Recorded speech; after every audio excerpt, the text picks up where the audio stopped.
All right, guys, it is Thursday, April 1st, 2021. I pretty much got 27, 28 days left because I've got that 24-hour comfort time there to finish my 55 for Daryl Starbirds Car Show. So that's, you know, I got a ways to go, but I'm still not worried. So I wanted to post a video yesterday. I stayed hooked up and I did not take the time. So I thought I would come out and do a video this morning, which now it's pretty much just right after lunchtime. But I got onto a project yesterday and it pretty much took most of the day. So I did the heater box assembly in the car.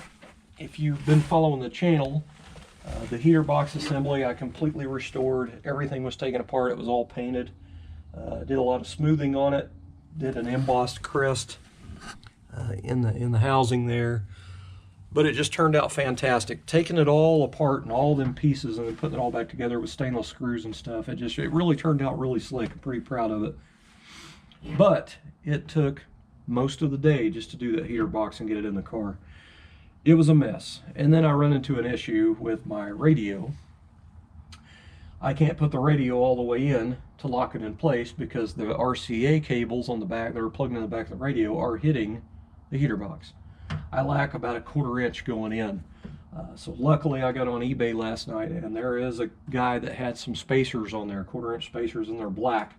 So I got lucky, I dodged a bullet. Now even with it 1/4 inch out, it still closes and latches. The latch doesn't hit the radio, so I got lucky. I mocked up the radio plug-in, the antenna plug-in and everything when I built this radio housing with the heater box and everything in it during mock-up stage, but I did not put the RCA cables on. And the RCA cables that I'm using, I've got 2 other sets here. Those ones, they have shorter plug-ins on them than the others.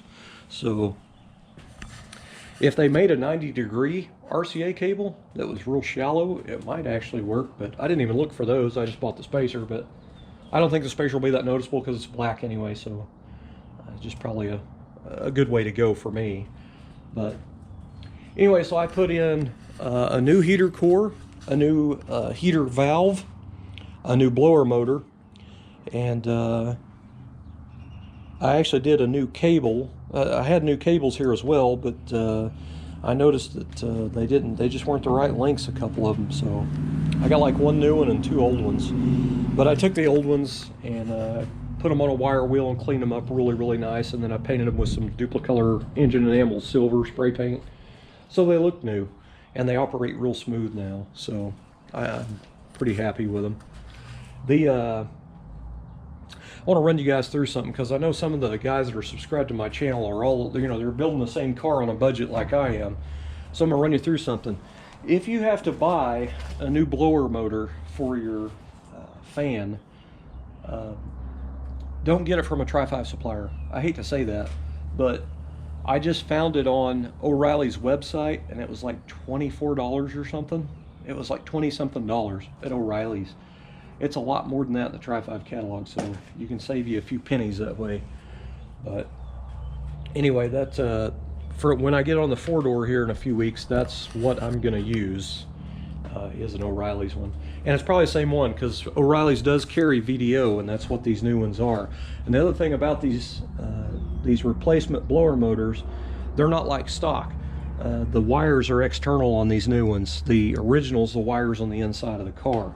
So, you know, when you smooth the Firewall and you're running a factory heater blower motor, you know, that wire sticking out there is not too pretty to look at. So what I ended up doing was I have a rubber grommet. I drilled a hole in the Firewall and put a rubber grommet on it, and then I put some of that new style weave loom with some heat shrink. I was trying to hide that bright orange power wire on there. There's an orange and a black, and you can still kind of see the orange wire through this new style weave loom here. But anyway, it doesn't look too bad. I can live with it because it is down underneath. But anyway, my heater box and the blower housing and all that stuff, I removed all the original studs and I put in stainless steel. So when I put on my 12-point ARP nuts, you know, it's all stainless steel now. But there was another issue, and it really had me mad. I was really pissed off. You know, when you put a heater box through a Firewall with those studs, it's always going to chip your paint, you know. and it chipped the paint. Luckily, you know, the washers kind of covered up some of them. Well, the washers, the little washers over here covered, but this one over here, it chunked a big old chunk of paint out over there. So I had to put a pretty good sized washer on there, and I'm really bummed out about it, but it is what it is. My wife said I ought to paint that washer black, but and I still may, but as far as I'm concerned, I'm over it. I'm done. It can stay there, because, you know, if you're standing at the front of the car, it's not really going to be that noticeable anyway. But anyway, the other thing on these factory heater box assemblies on these cars, the holes that are in the firewalls, the round hole, once you put your heater core ports through there, you can see down into the firewall. Now I do have the little, I call them donuts, little foam seals that you put on the heater core ports. Then you put the heater box in, and it's basically to keep the moisture and stuff out of the inside of the car. I put those on there, but you can still see, you know, the bigger hole. So what I did was I took a rubber grommet and I cut it in half, and I ground off the leftovers of where I cut it, smoothed it off basically, and I just stuck them on there, and then I stuck the hose all the way up there to it, so the hose is actually tension setting that half of that grommet on both of them. So it just makes it look cleaner to me. I don't have my hose clamps tight yet. I just pretty much just now finished cutting the hose the length I wanted it, and then stuck it on there. I've spent about an hour out here just trying to route these hoses the way I like. But anyway, I run into a couple of deals here. I had a buddy here a little bit ago, and he's one of them buddies that, you know, hasn't really done a whole lot to cars through the years. He's had a couple of custom cars, but it's, you know, he's had people do work for him and stuff on them. But I've actually done work for him before, but he's always got to tell you how to do something when he doesn't even do that type of stuff himself, you know what I mean? But anyway, he was telling me to use that new style heat shrink clamps. He goes, those are really awesome. That's what you should have put on there. And well, for one, I'm not spending the money on something like that, and I'm looking at it for me, keeping this car simple like it is. If one of those things leak or blow out, and say I go on a, you know, power tour or something, and that thing starts leaking, what are you supposed to do? Carry around a heat gun, or how's that work? So, not me. I'm going to go with the old traditional worm clamps, and that's exactly what I did.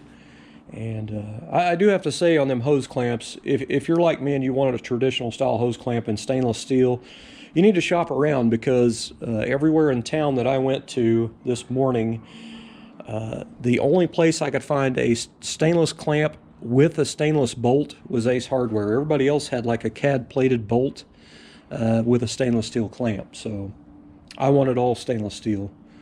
But anyway, in case somebody else asks, a couple of items here I used. These are Billet Specialties hose separators, which they're not tight yet, but these are two pieces and they screw together. Now these are not designed to screw to anything. These are mainly just, you know, put on there and just kind of free float. The rear one, I actually drilled a hole in the inner fender, and I used a longer bolt, and I went in through the back side of the inner fender to bolt it to the firewall. So it's permanently mounted to the firewall. These two are just hanging. Now I do plan on building a bracket that will, you know, get that up there about like that. It looks a little bit better instead of it just hanging down there. But anyway, those are Billet Specialties hose separators is what they're called. And this is actually the part number right here for a 5/8 heater hose. That is, if you want those, that's what they are. So you can pause the screen there. 68720, and it's 0.906 by 0.906, and the POL, of course, is for polished. But anyway, I just thought those were nice. I've got 3 of them on the setup there, and I've got them evenly spaced apart. And the other thing I might mention is these hose fittings here, which I've got handprints all over now, but these are stainless steel, and I bought these on eBay probably about 5 or 6 years ago. And these are, they come not polished. I polished these, but you can get them in 90s, straights, 45s, or whatever. But anyway, I got a 45 on this one, and I got a 90 on this one. And now I don't even know if they're still on there, and I do not remember the company, so I am sorry about that. But if you type in stainless steel heater hose fitting, I'm sure you'll find something. But anyway, those things back then were like $27 a piece. So, you know, that's kind of a silly price for stainless steel fittings, but I got stainless steel on everything on the car, so I had to have them, but I'm just glad I got them back then. I did have to rotate my fittings a little bit more than where I had them, so that's why I had to take the fuel line off a while ago, but so I could get to that to move it. But anyway, I'm pretty happy with the way the hoses are routed. It looks pretty clean, you know, and it's down underneath this instead of coming up high and then going under, which is what I originally thought about doing. But I think I just like that better. But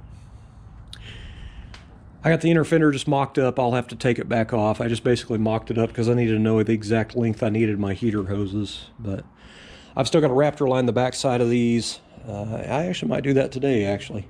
I got Raptor liner. I'm going to be spraying out of a Schutz gun on that stuff and do the lower splash apron and the rear panels that go in the back and everything. But you can see here, I talked about this in a video the other day. I welded 1/4x20 square nuts on everything, so it all takes regular bolts in there instead of the ugly course style screws that go in it. What else? Oh, I actually want to get some of you guys' opinion. And I usually, when I build a car, I usually do my own thing. I don't really care what other people think. It's just I always do my own thing. This is not my first rodeo on building cars, you know what I mean? But these are my original horns for the car. And if you followed my videos long enough, I've always talked about how I like to break up the shades of black. If you have a lot of black stuff on your car, I like to break it up with different shades so it looks detailed. The worst thing for me is I don't want somebody to see something on my car where it looks like I went in there with a paint gun full of paint and just painted everything the same color. I wanted it to make it look like it's, you know, separated from each other.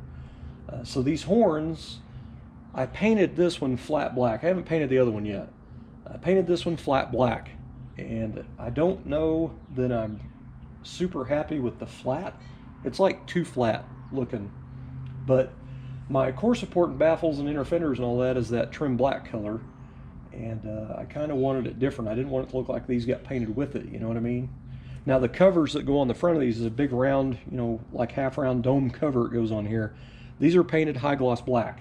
So that will be a good breakup on that. And also the bracket that bolts on here, that bolts to the horn to that, it's high gloss black as well. And then I got new insulators for the contact up here. They're called insulators, little plastic insulators, and they're like an orangey red color, so it'll have a little detail color up there as well. But anyway, I want to know what you guys thought about that flat black. Of course, it's kind of hard to see up against the turns a little bit, but flat black against that actually doesn't look too bad out here in the sun. When I was doing this the other day, I had the garage door down. It's kind of dark in that garage, but I actually kind of dig that now. Anyway, let me know what you guys think. You know, originally the horns mount up high, and I've got that cold air kit up there, so I mounted these down low. I was actually going to do some generic horns up underneath the splash apron, but you know, the way I went with the engine compartment was I wanted to use it original type stuff, so it kind of looked kind of a play off of originality, with the air cleaner and the scripted valve covers and the front oil fill and all that. So that's why this was, to me, pretty important to use the original style horn. Plus, they have their own sound, you know. The horns on these cars are, I love it. I mean, you'll hear that horn, you'll get out of the way, I promise you. So, anyway, should I leave them flat black or should I paint them a satin black? Because the covers are going to be high gloss. But anyway, guys, I think that's about it. Where am I at on minutes here? 13:51, so I'm about to that 15-minute mark. But I had to take my Kleenex dispenser off the bottom of the dash, put the heater box in, so it was only 2 bolts. It wasn't too bad, but I've still got to contend with all the wiring off the back of the radio as well too. That stuff's hanging down in there. I got to get it tied up out of the way. But anyway, I want to finish up the heater hoses. I want to go ahead and put some antifreeze and stuff in it and see if I have any leaks, basically. I may have to be sliding my drain pan up under there. I'll be sure and clean it in case I do have a leak. I can save my antifreeze.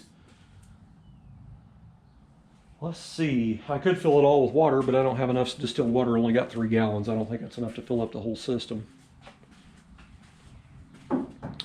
Yeah, I think that's it, guys. I think that's pretty much it. So I'm going to paint some parts this afternoon. Probably going to be painting more parts tomorrow and the next day. And we've got 80-degree temps next week, so that's even better. I like painting in hotter weather. Not super hot, but I do like it nice and warm when I paint. But I did get my anti-static wipies in yesterday, or day before yesterday. So pretty happy about that. But anyway, that's pretty much it. I'm gonna get off here. I'm gonna get to work. Got things to do. I do want to say I noticed this morning I finally broke the 900 count on subscribers. So thanks guys for subscribing to the channel. I think that's freaking awesome.